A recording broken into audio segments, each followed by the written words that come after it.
and welcome to Connect and Collaborate. My name is Alex Hopkins. I'm taking over for Tammy Schaefer, your regular on-air producer. And today we have with us one of our favorite people, Anthony Lambatos. How are you today, Anthony? I'm doing great, Alex. Thank you so much. It's always a pleasure to be here. Yeah, fantastic. And so it's crazy. I believe you've only done one show with Tammy in, 8 months or so? We've got a good thing going here. So yeah, I'm digging it. I always enjoy what you've got to say. And so one of the things, so Anthony is the owner of Footers Catering. It is a family business for you. And we always talk about company culture, right? Mm-hmm. How to create a great working place. And so introduce us today to your guest who you've got with you. Yes, I am very, very excited about our guest today, somebody that's near and dear to my heart. I've got my sister here, so I'm obviously a little biased, but I think she's one of the most hardworking and successful individuals and somebody that I really admire and look up to. Professionally, she's the VP of Branding Experiences for Oath, which is a huge company, and we're going to learn a lot about that today. So, Stacey, thank you for being here. Thanks for having me. It's a family affair. There you go. Hi, Stacey. So welcome to Connect and Collaborate. So Oath, a little bit of background there. It was developed between a merger between AOL and Yahoo when those merged together. So give us just the lowdown. What exactly is Oath? What do they do? Yeah. Yeah. So I don't imagine people listening that would recall Oath, but I'm sure everyone has some kind of experience with AOL and Yahoo. So Oath is a brand new brand. We are 7 months old, and as you said, came through the merger and integration of the two companies. So Verizon Wireless actually bought AOL. It'll be 3 years this June. And then Verizon officially acquired Yahoo, which then folded under or with AOL to combine Oath back in June of last year. And we are a media and tech brand. So as you are familiar with AOL and Yahoo, we own brands such as Huffington Post, TechCrunch, Engadget, Yahoo Sports, Yahoo Finance, which is one of the #1 most viewed finance sites. Everyone plays fantasy football or coming up for March Madness and brackets. So a lot of action and activity. And tell the listeners, what's your role and what do you do? So I run a team called Brand Experiences. Within that, we manage the Oath brand. So I run the team that came up with the Oath brand and brought it to market. I run the internal and external events teams. So how do we engage our employees internally, and how do we reach our clients and consumers externally, both for the Oath brand and all of the other brands in the house. And then the Oath trade marketing team, which is really focusing on our clients and how do we create really memorable experiences, thought leadership, research studies for our clients. And this is so cool because it's at such a high level that what you're dealing with and what's all of this stuff coming together and really shifting a mindset. Talk a little bit more about the most important components that you feel are needed when you're building a brand, especially one from scratch. Yeah, we went through a really in-depth process and a lengthy process to come up with the brand Oath and bring it to market. I would say collectively, when you're thinking about building a brand, there's a few things that go into it. We've actually just recently done a brand love index study, which comes and shows really any brand, a consumer or B2B brand, if you have shared values, if the brand has values that are personally relatable to me, I am attracted and more attracted to that brand. If the brand obviously provides an exceptional experience or product, if they over-deliver on my needs, and I would say lastly, and this is somewhat personal, if there's like a surprise or an edge to the brand that keeps me on my toes and keeps me coming back, keeps me interested. So the process, I mean, even you mentioned how long that took. I mean, just to come up with the name of the company, I mean, how long that took, what? Many discussions and a long time to determine what's going to be this thing that's going to be the hook. Yeah, I would say it's all relative, actually. For a company our size, the speed at which we delivered the Oath brand and brought it to market is lightning speed. I would say if you're more in the startup world, it's probably longer. But we were at the naming process for probably 7 or 8 months. And hundreds of docs and thousands of lists of names. I don't have children, but if and when I ever do, I don't know if I want the challenge of naming them after this experience. So talk about some of the metrics that you track to determine success in building the brand, and what does that look like? Especially for Oath, because it's a new brand, it's all about awareness. So just as everyone in this building today was getting newly familiar with Oath, we want people to be aware of Oath and know that Oath owns TechCrunch and Yahoo Sports and Yahoo Finance and HuffPost. And so it's kind of two levels right now for us. It's awareness of the Oath brand, but also awareness of the brands within the house. So you think of other house of brand names like Condé Nast or Time Inc. or even Procter & Gamble on the CPG side that own multiple brands. You're aware of Procter & Gamble, but you're also aware that they own Tide and Crest and the different brands. And being that parent, that's got to allow so many more resources and support to all those different brands. What are the other resources that you're able to provide for them? Yeah, we are a centrally operated org, so we help and extend the reach of all of the brands, but we also kind of sit at a level where we can see everything going on with the entire house and connect some pieces. So for instance, we just had one of our brands, Makers, which is a phenomenal women's stories. It's the largest library of women's stories online. We did a conference and live streamed it across all of the different properties within the house. So not only is Makers growing their brand on their own site, but we're able to extend the reach across the entire house. Well, and you talk about it from the marketing standpoint too. It gives you leverage of so many other products to be able to offer people that are looking to reach different consumers in different groups, that you've got the platform to be able to deliver that, right? Completely. And the flexibility, the creativity to reach some of the most passionate audiences in the world. Oath reaches over 1 billion people. So the scale of Oath combined with the resources and data behind being owned by Verizon, you can imagine everyone walking around with a cell phone, and how we can better cater those mobile experiences is off the charts. That's cool. We've just begun. Tip of the iceberg. Yes. So take a step back to the rebranding, and you've got two, brands that people are very familiar with, and maybe have different perceptions and connotations with AOL and Yahoo. What were the biggest challenges of taking that and saying, okay, we've got to do something different, and we've got to create this new company? Give us a peek into some of the challenges that were a part of that. Yeah. What first comes to mind is culture. It was external, we had an internal audience and we had an external audience, both equally as important. And some might say the internal has to work before the external, because culture kind of makes or breaks integrations and the process to get to a growth stage through an integration. So I think, if I reflect on building the Oath brand and looking back on the process of bringing it to market, we were doing it at the exact same time as the two companies were integrating. So it's learning about the cultures, and I would say bringing as many of the employees in the process so they feel ownership and bought in, and you have immediate evangelists of the brand versus top down, this is what it is, sign up, you have to go for it. Everybody really getting excited about it. Yeah. What were some of the things that you did that got people excited? Well, it was an interesting journey getting to the launch. I vividly remember sitting in a conference room, just an ordinary day in New York, and having a meeting and getting called to an emergency meeting and only learning that our brand leaked, the name leaked, probably April, May, June, 3 months before we were ready to bring it to market. So the process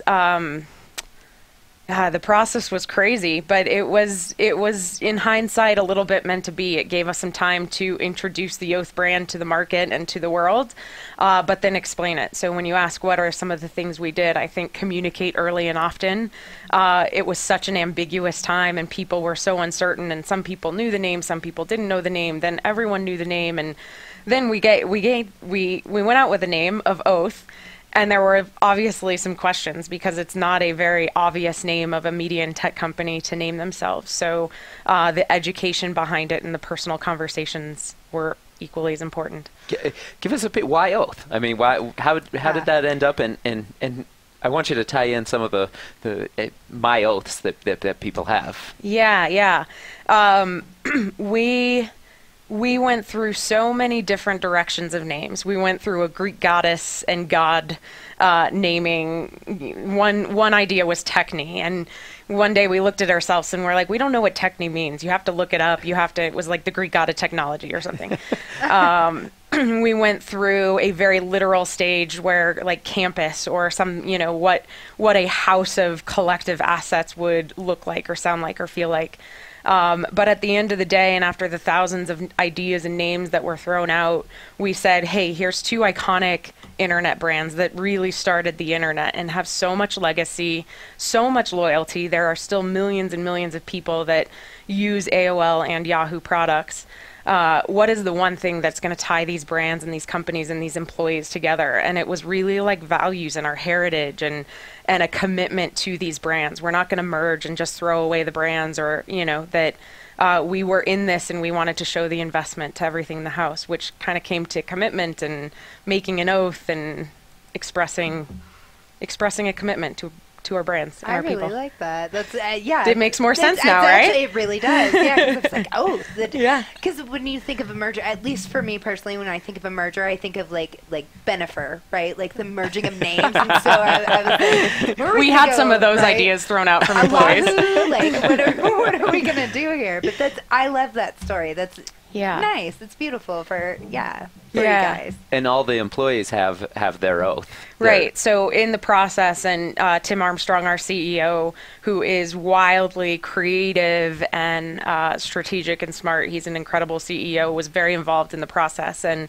one day he said, you can say anything really simple. We use the word street a lot internally of how do you speak to people as humans and meet them on their level of something that they can understand. And his idea was kind of like you can say anything in 3 words, put whatever your message is in 3 words. And so every employee and even clients in our brands have 3-word oaths. And we kind of talk about them as their commitment to my team, myself, my job, my brand. His is never give up. Our CMO, Ali Klein's, is expect the unexpected. Mine is trust the process. So it kind of gives you a personal connection to the brand and a personal expression. I love that. Yeah. I love that. What would your oath be? Oh man. Not to put you on the spot.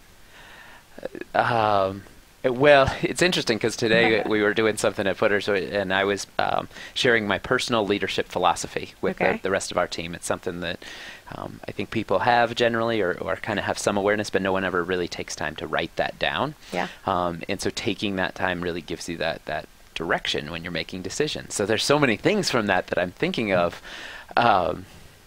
I've got one. Great. Yeah, what would be yours? Keep moving forward. Keep moving forward. Love that. Yeah, it's definitely a personal motto of mine, right? It came quickly to you. Yeah, it really did. I was like, something about moving. It's got to be about moving.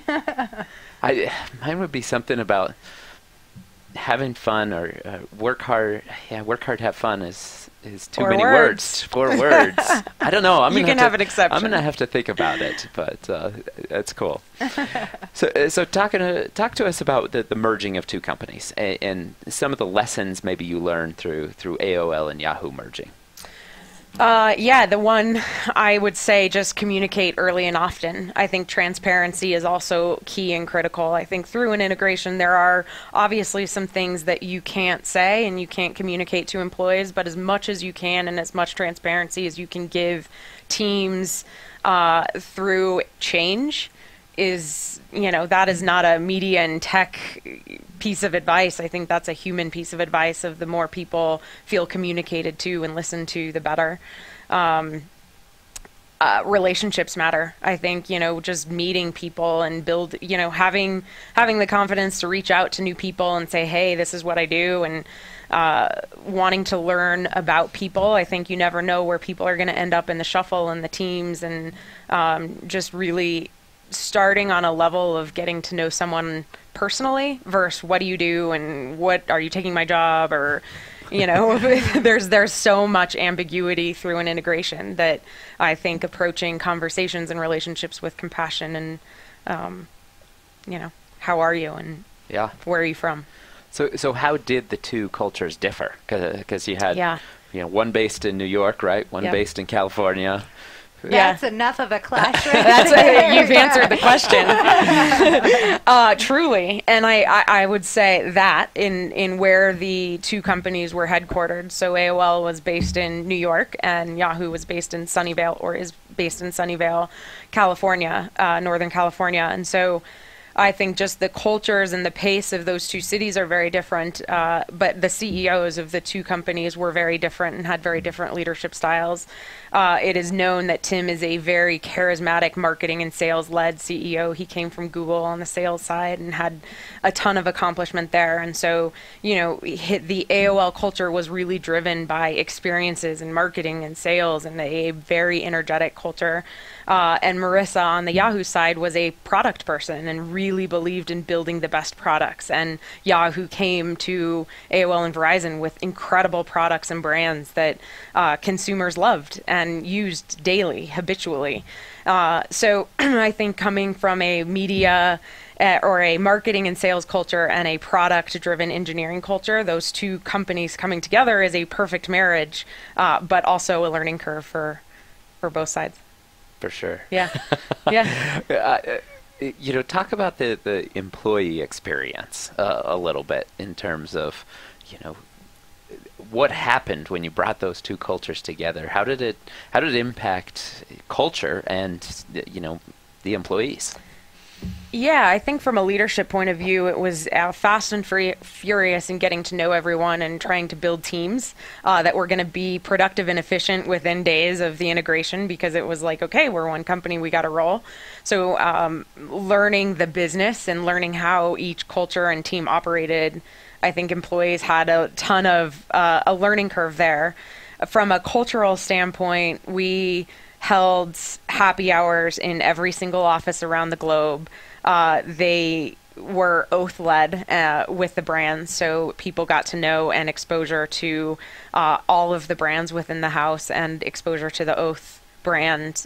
We brought the offices together, so it wasn't individual. It was, the cities and all the companies gathered together and got to know each other. So it was baby steps, but Well, and you mentioned frequently that had to happen often. I mean, this wasn't just we did a happy hour, okay, let's go back to business. This is something that I would imagine is still ongoing right now. Completely. It never stops. I think part of that too is a true key is having ambassadors in your office or in your pocket or in your, that extend beyond your team. So I have a team of 40 or 50 people, but a company of 14,000 employees. So you have to have ambassadors and pockets of people that are going to evangelize the Oath brand, an event, whatever it may be. And I think something that we did really well when the Oath brand leaked is really hone in on individual people that helped us celebrate it versus trash talk it or be jaded about it, because obviously there's going to be some of that in the process. And our CMO sent them handwritten notes and swag, Oath swag to get them on board, so they felt personally recognized and acknowledged. And as you can imagine, that carries through, not just for one moment. But and that was the people that were excited about the name, or turning the leak into a positive? Both. Anything. If employees helped in any capacity of the business and shed a positive light within this massive change in culture, we try and acknowledge them and send them something personal. That's awesome, and I think it's something that goes, is underrated in business, in just terms of, hey, it's very easy to pile on when things are negative, and to try to bring it down and say, oh, that's terrible and that's not going to work, and the naysayers, and it's a lot harder to stand up when those things are going and say, no, this is going to be really cool. It's brave in that culture. Yeah, and it's that pendulum, or this, it starts out kind of right in the middle of which way is it's going to go, and the more people pile on one side or the other, it gets harder. So I think that's awesome, how you push through on in terms of that. What were some of the other differences in culture, when you merge them together, things that you had to deal with that maybe were unexpected? I mean, talk about like benefits. That's one of the things. Yeah. You know, two companies with different benefit structures. That's something that's very personal to employees and can be a very touchy subject. How did you approach that topic? And Yeah, thankfully I'm not in HR, so I was I was a witness to the benefit conversations. But you hit the nail on the head. It is personal. It affects my livelihood. It affects my family. So yes, I think it goes back to the communication. Right. Our chief people officer held office hours, communicated to leaders that they could communicate down to their teams, but also communicated to the entire company. I think it was awesome. We had Verizon on our side, so I think, you know, having the resources and the support of Verizon helped. But it's not easy, and change is hard. And we were in a conversation with our chief people officer the other day, and he said, no matter what people say, people don't want to change. No matter what, you know, not even through an integration. People don't want to change. And so you can imagine the change that came. And there were so many employees and people even on my team that said, I have a brand new job. I wasn't applying for a new job. I didn't want a new job. But today I have a brand new job. I'm doing something different. I'm working with new people. I'm in a different office. And then on top of that, you're saying your benefits are changing, or, you know, so yes. Personally, what was the hardest part for you going through this process, and especially being a leader within the organization? I think making some hard people decisions is hard. Going back to the livelihood of people, and, you know, this is where they choose to work, and having to build a team through that integration very, very quickly and having to make some tough decisions was really tough. I am a quick-moving person. I like to go. And there were times where I couldn't move as quickly as I wanted, or, you know, you have to practice some patience you know, things are changing, so you have to give it some time versus how it always was and the pace that you always are used to moving at. I'm still learning that. Let it develop. Yeah. What are the things that you feel like still need to happen or still need to be done in terms of a true merging where people feel like it's truly one company, or do you feel like you're there? You know, I think we've turned a corner of people saying, what is this? I'm half in, half out, or I'm going to witness and see if I want to be here, to actually everyone seeing the opportunity. There is so much opportunity in front of us, and I think, you know, the people that have wanted to leave have left. The people that are here have wanted to stay and are kind of saying, there's an opportunity for me here and I'm going to run after it. And this is kind of fun. I like it, you know, after the change. So I think getting comfortable with change. I kind of forgot your question. So what was your question? No, you answered that. It's just fun chatting. We're having a great conversation. No, you answered that. You know, I think that's to get the right people going in the right direction is something that that is truly important in business. And when you talk about the people who wanted to leave, you know, they left, which is great, and you have an opportunity kind of reset the deck almost, and as hard as that can be and the cuts that you have to make, all of a sudden we're at a point where we can build on something. Sometimes that shakeup is good. I've got a friend, and he says you got to watch out for the quit and stays. And truly. He said these are the people that quit, and they just stay at your company. They don't actually leave. They just stay there, and they come in and they punch the clock in the morning and they punch the clock in the evening, and they leave, and they do just enough not to get fired. But at the end of the day, you know, that's not what builds great companies. And so this situation, I have a feeling, you know, allowed for some of those quit and stays to get uncomfortable enough to where maybe they actually did quit and leave. So. Yeah, well, we are going to continue this conversation right after this break. Stay with us here on Connect and Collaborate. In the meantime, be sure to like and subscribe. And welcome back to Connect and Collaborate. I'm Alex Hopkins, taking over for Tammy Schaefer, your regular on-air producer. And we have with us one of our favorite people, Anthony Lambatos. How are you, Anthony? Doing great. Fantastic. Yes, thank you. Anthony brought his sister here. He runs a family business, and why not bring more family in? I love that. She stayed out of the family business. But she's got a great business under her wings right now that she's working for. So Oath is what we're talking about, and it's what has developed from the merging between AOL and Yahoo.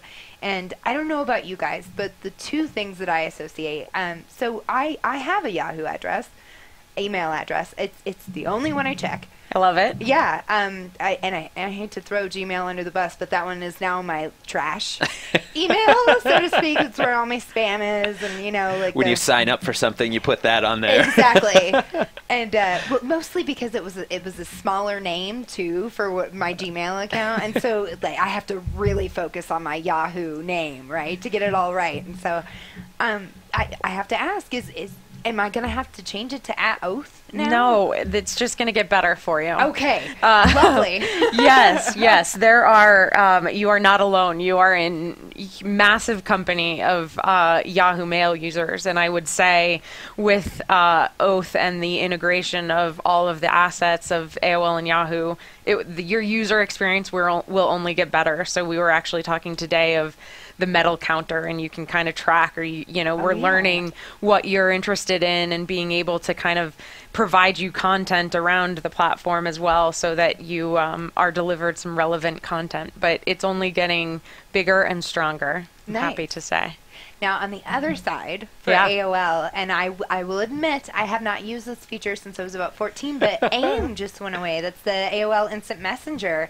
And I'm going to miss that little guy. Blast from the past. Yeah, right? Yeah. So is there going to be another instant messaging type of deal? Do you have something in the works? Are you allowed to say that? No. All right. We've answered that. No, AIM was a beloved product. We chose to sunset it last year. Surprisingly, the number one user of AIM was Wall Street. Wall Street still continued to use AIM, so the sunsetting in the process and the communication with Wall Street was the biggest hurdle to get over when shutting down AIM. But yes, there was a big PR moment around that, because there was massive nostalgia for that brand and Little Running Man. I'm sure. Yeah. I know. When I read the headlines, I was like, "What? How dare they? I have not used this product in well over 10 years." That's probably why. How dare they? You might not have been alone. Yeah, I'm sure that I wasn't.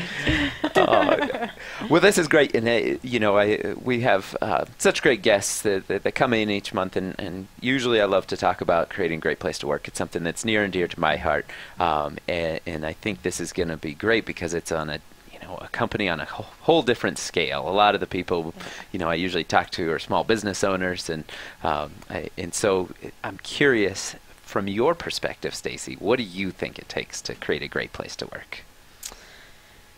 I say the reason I have been at AOL and Oath for 7 years, and the reason that I have stayed and what's kept me there is relationships.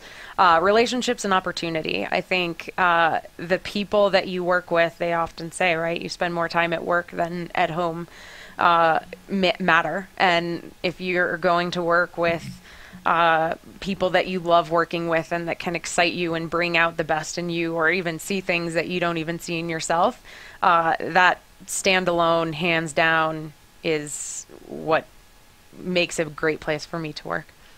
And so how have those, aside from working together for so long, what are the things about those relationships that have made it special for you and made you choose to stay there? It's the experiences that you go through together. So I often say we're like the biggest startup culture ever, that we move fast and furious, and if you have a big idea, you can see it through, and there's very few layers to cut through, even at more junior levels, that you can shine. There's opportunity to run at wild and crazy ideas and actually execute on them. So I think having that alongside teammates and coworkers that you love being around and that you can have this intense shared experience with brings you stronger and makes you want to, do it again next year, or do something different, dream up something different. We were talking about that today, that and I've made the analogy many times that a ping pong table doesn't make you a great place to work, but there's a lot of places that think that's Right, what it takes. right. Like, put a ping pong table in there, now we're great. Yeah. And it's so much more about the work that you do Yes. with your people. And I always say I'm so inspired by what goes on at Footers, and when I see our team doing things that are exceptional, that motivates me and inspires me to be even better at my job. And how do I keep doing this when I'm working side by side with people that are just crushing it and doing awesome work, and I'm so proud of what they're accomplishing, and then they can look over and be proud of what somebody else is accomplishing, and we're all working together. That's the stuff, in my opinion, that really builds culture, not the what you do in the break room. I couldn't agree more. Yeah. So, I mean, now alluding to the ping pong table, what do you think are some mistakes that you see companies make when trying to be a great place to work? I think that's it. I think, there's so much buzz around the ping pong table or free lunch or, open workspaces and what creates a great culture. And, I would say, and if I were even running a business, I treat my team like this, of just leadership, empowering leaders, like make people feel ownership of the work that they're doing and let them have an idea and let them try it and fail or succeed, and support them no matter what. Know who your high potential talent is and invest in those people, and make sure when you're promoting people or giving people the opportunities, you're also supporting them in leadership or management training. There's so many times where someone wants to manage people as a next step in their career growth, which is amazing, but they've never managed people, and so they get a person, but it doesn't come with management training. And I think that's where the culture gets broken, of you get people that are too controlling or can't, let go of whatever is, you got to let your team fly and take responsibility. There's two things that you said there that I want to key on. The first was the coaching. And I had a statistic. It was actually 75% of people, managers, received some training on coaching, received some level of training on coaching. But 73% of employees have never received any coaching. And so that dynamic of, yes, there may be even some training or some things that are going on, but nothing's being done to make sure that they're actually implementing it and doing that. And that, I think, alludes to what you're saying in terms of I'm not getting the what I need, and it's that downward trickle that sucks the life out of the organization and ultimately leads to something that's not sustainable. The other thing that you talked about was let them fail. And that's a very, very difficult thing, I think, for people to do, to let somebody fall on their face. And how do you do it in a way that doesn't, compromise the organization?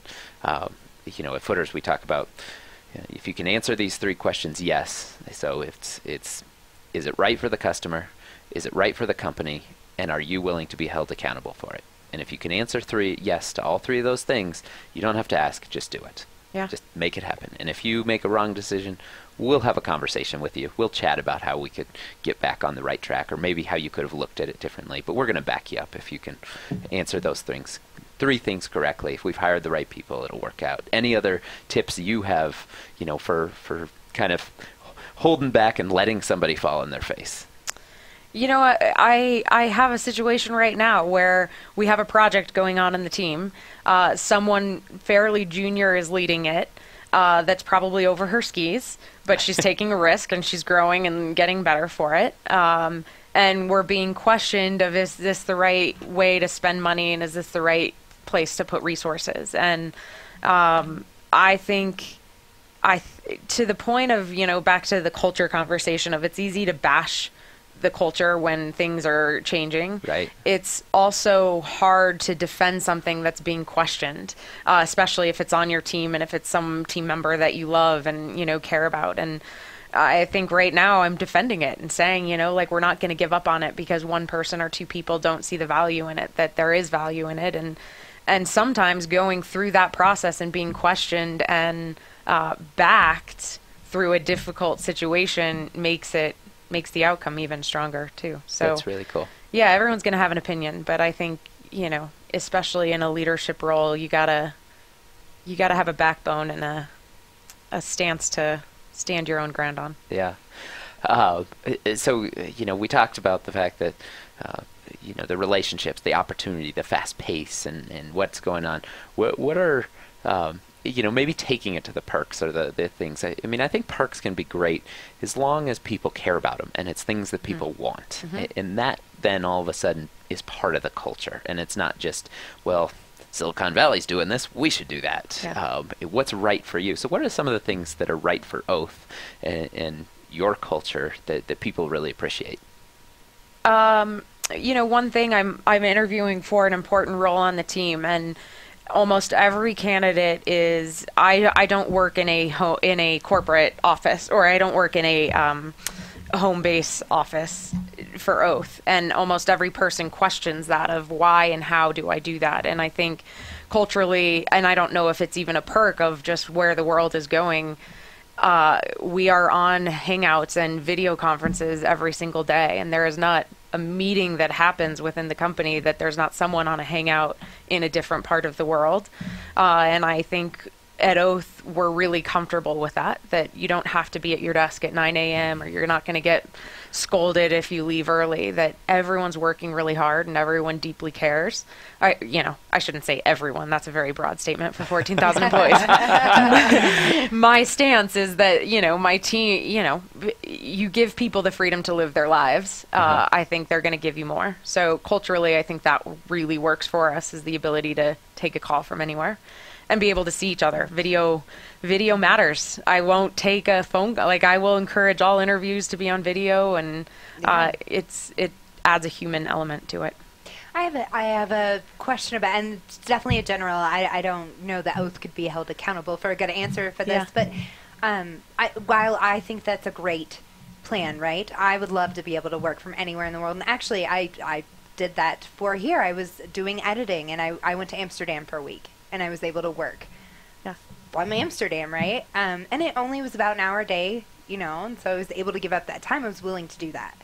But at the same time, do you think people are maybe sacrificing a little more? Or do you think that this makes them feel better and work harder? Just personally, your opinion. My opinion is that it's going to happen regardless. Everyone is so connected. Yeah.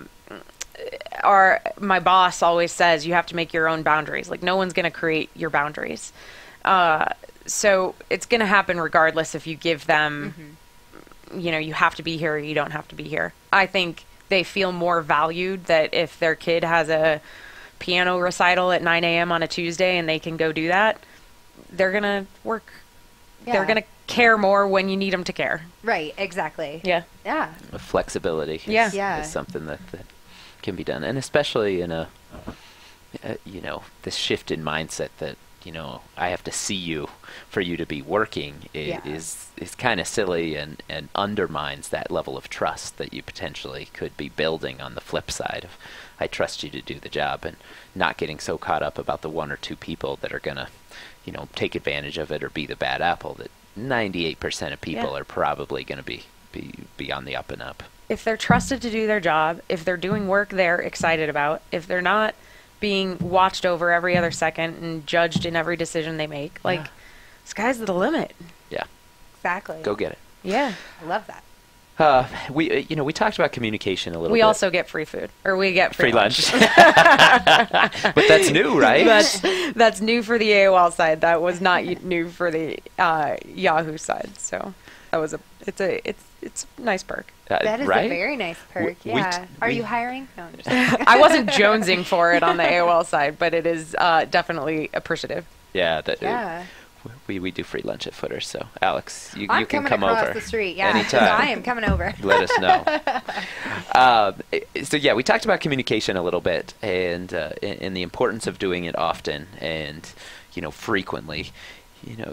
Talk about the pace that you touched on it a little bit, but in the tech industry, and especially something that's changing so quickly. Talk a little bit about the pace at which you guys you work. Quick. One word. Quick. You can't fight it. If you're going to be in this industry or any industry that is changing every single day, you have to see it as an opportunity versus it's going to wear you out and be exhausting. It is exhausting at some point, but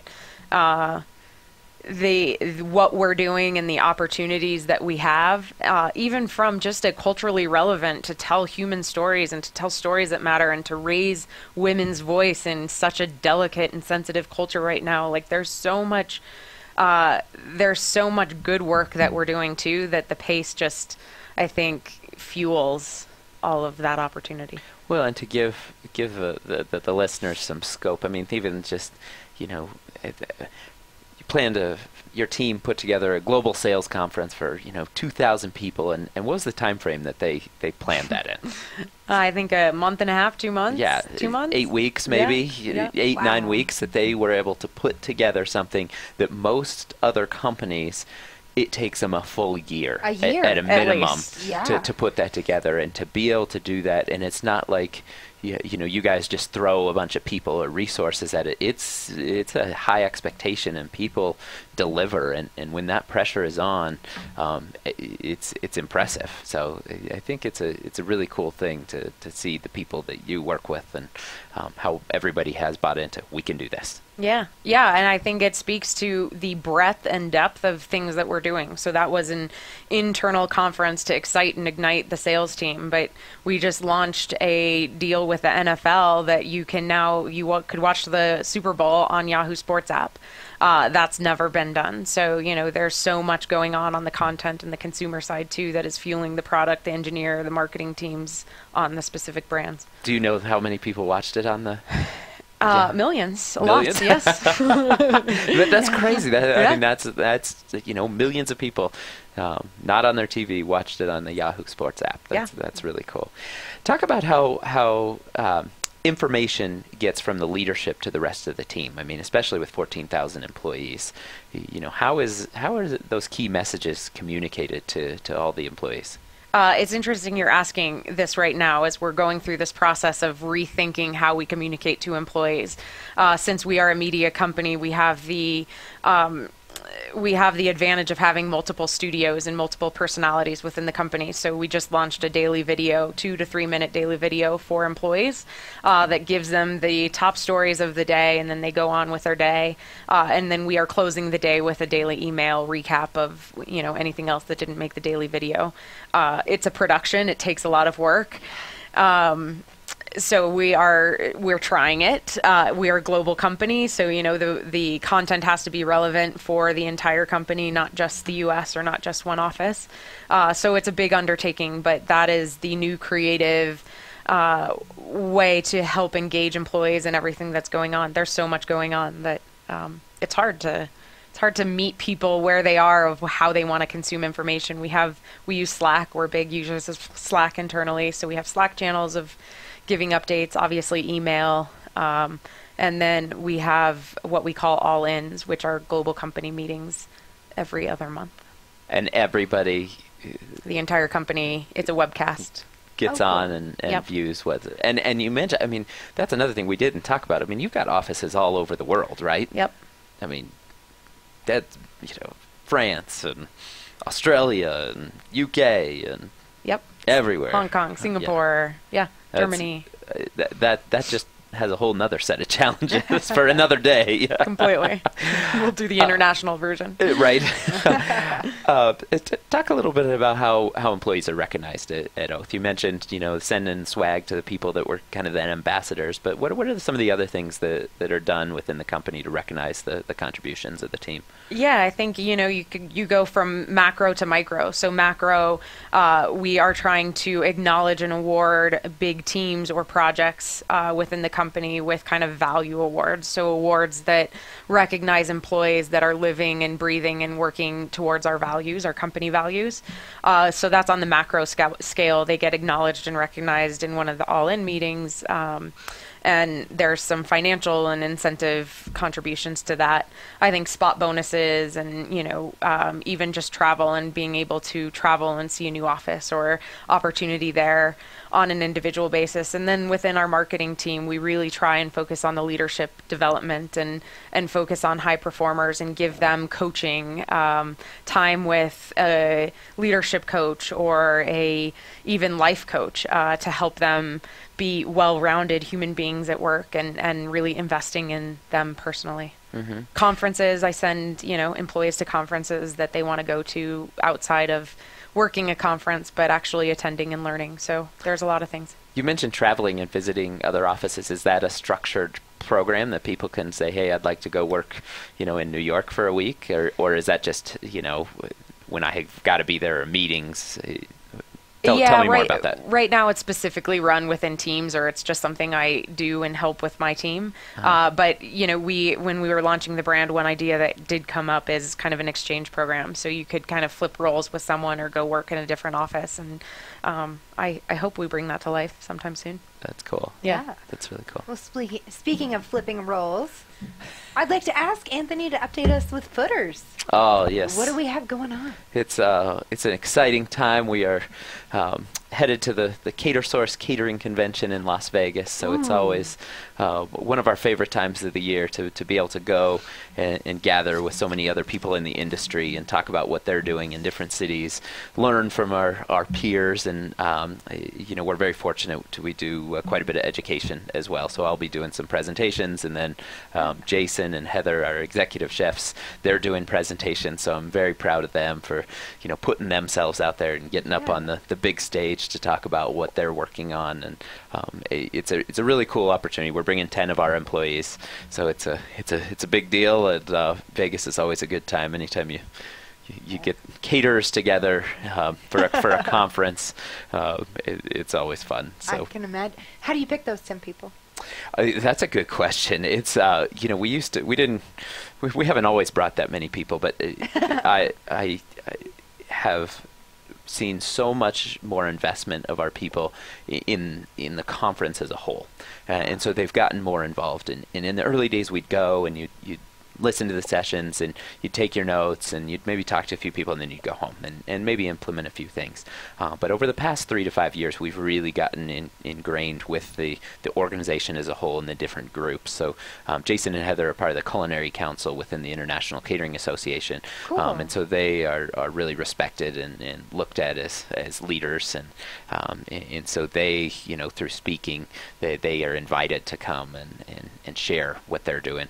We had 2 people apply for a scholarship, and they actually both got it. So that was really cool that they have an opportunity to go and represent Footers, and it's great, especially for a first-time attendee, because they can see just the total scope of the industry. It's easy to just look at what we have here in Denver and see it as, we do these catered events, and when you go and talk to people from all over about, big companies, small companies, and I think it's an eye-opening experience for them. So it's a mix. Sure. We kind of try to rotate a little bit as well. So we have people who didn't go last year, maybe a few new people this year.